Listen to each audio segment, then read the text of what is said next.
Hello' guys, কেনেকুৱা গৰম দিছে সেইবুলি আমি অলপমান ওলালোঁ আজি ৰ'দতে ওলালোঁ, কিন্তু যাম অলপমান মানে ঠাণ্ডা বিচাৰি গৈ আছোঁ। এইফালে দীপৰ বিল চাইড আহিলোঁ আমি অলপমান, কিন্তু নাই, ইয়াতো একে পূৰা গৰম, ইয়াতে পূৰা ৰ'দ দি আছে।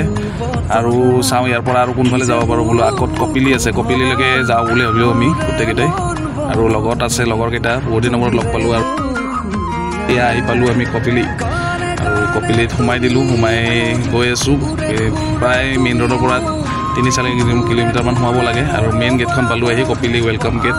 ইয়াৰ পৰা আৰু 1 কিলোমিটাৰ যাব লাগিব। তাত গৈ ভিতৰত ধুনীয়া নিজৰা এটা আছে, আৰু চাওকচোন গৰুবিলাক কি ধুনীয়া লাগিছে এই গছৰ তলত। আৰু গৈ ইয়াত আহি পালোঁ, আৰু আমি আহি পাই আমি এটা ভুল হ'ল আজি, গামোচা লৈ আহিব লাগিছিল। গামোচা যদি লৈ আহিলোঁ কি ধুনীয়াকৈ ইয়াতে গা ধুব পাৰিলোঁ হয়, একদম ঠাণ্ডা নিজৰাৰ পানী।